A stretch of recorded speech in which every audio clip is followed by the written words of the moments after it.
সময় ছিল, এখন আছে কিনা জানি না, অনেক এলাকা প্রশাসন অনেক ভাইরা তারা বড় বড় সাইনবোর্ড লাগিয়ে রাখছে, রাগের মাথায় তালাক দিলে তালাক হয় না।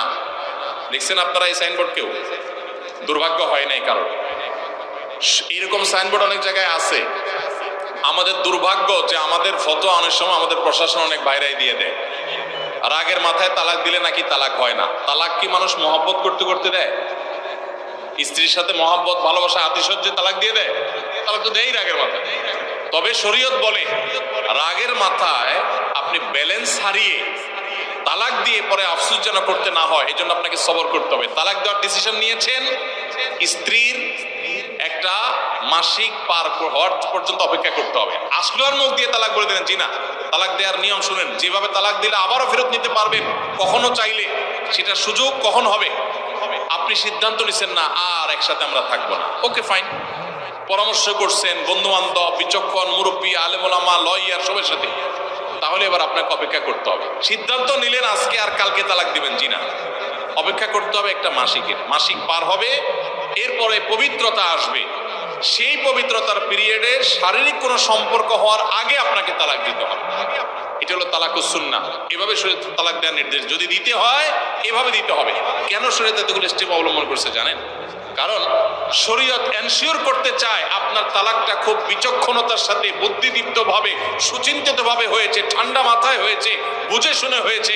আপনি এটা অ্যাবনর্মাল হয়ে মেজাজ হারিয়ে আপনি মাথা গরম করে দিয়ে ফেলেননি। এটা নিশ্চিত করবার জন্য এতগুলো সময়, এতগুলো স্টেপ নিয়েছে যে একটা মাসিকের পিরিয়ড পার হওয়ার পরও স্বামী স্ত্রী একে অন্যের প্রতি যথেষ্ট আকৃষ্ট হওয়ার কারণ থাকা সত্ত্বেও সেই শারীরিক সম্পর্ক করার আগে আপনি তালাক দিচ্ছেন, মানে হলো যথেষ্ট যৌক্তিকতা আছে এবং আপনি খুব কনভিন্স হয়ে বুঝে শুনে তালাক দিচ্ছেন। এটা এনশিওর করার জন্য শরীয়ত এতগুলো বাঁধ দিয়েছে। এই বাঁধ পার হওয়ার পর আপনাকে তালাক দিতে হবে। আমাদের দেশে হাজারের ভিতরে 999 জন মানুষ তালাক দেওয়ার সময় মুখ দিয়ে আসলো আর পট করে তালাক দিয়ে দিল।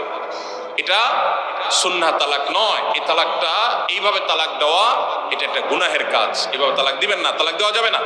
এই জন্য যুবক ভাইরা যারা বিবাহ করবেন ভবিষ্যতে, আপনারা জেনে রাখেন ঘরে ঘরে তালাক হচ্ছে। ঢাকায় যতগুলো বিবাহ রেকর্ড হয় আনুপাতিক হারে প্রায় পাল্লা দিয়ে ততগুলো বিবাহ বিচ্ছেদ হয়। ভয়ঙ্কর ভাবে তালাক বেড়ে চলেছে।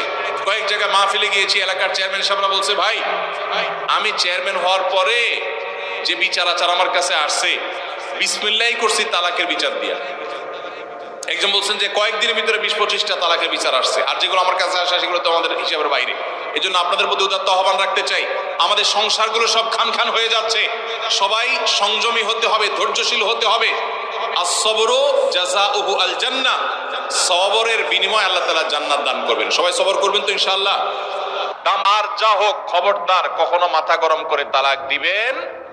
আমি যেভাবে বলেছি সুন্নাহ সম্মত তালাক, এভাবে যদি পিরিয়ড যাওয়ার পরে, সুস্থ হওয়ার পর, শারীরিক সম্পর্কের আগে একটা তালাক দিবেন, এটা হলো সুন্নত। তালাক কয়টা হবে? একটা। একটার বেশি তালাক দিবেন সেটা জায়েজ হলো না। জায়েজ হবে একটা তালাক। একটা তালাক দিলেন, বাস রেখে দিলেন। 2 মাস 3 মাস পার হয়ে গেল, অটোমেটিক সম্পর্ক ছিন্ন হয়ে গেলে দুজন দুদিকে যেতে পারেন, আলাদা বিয়ে হতে পারে। আবার বহুকাল পরে চাইলে নিজেরা শুধু বিবাহ পড়িয়ে আগ্ধ করে আবার একত্র হয়ে যেতে পারবেন। আর যদি আপনি একটা দিয়েছেন, আবার আরেকটা দিয়েছেন, 6 মাস পর আরেকটা দিয়েছেন, দিয়ে 3টা শেষ করে ফেলছেন, তাহলে আর কখনো বিবাহ যদি মক্কার ইমাম সাহেব এসেও পড়ায়, তারপর আর একসাথে থাকতে পারবেন না।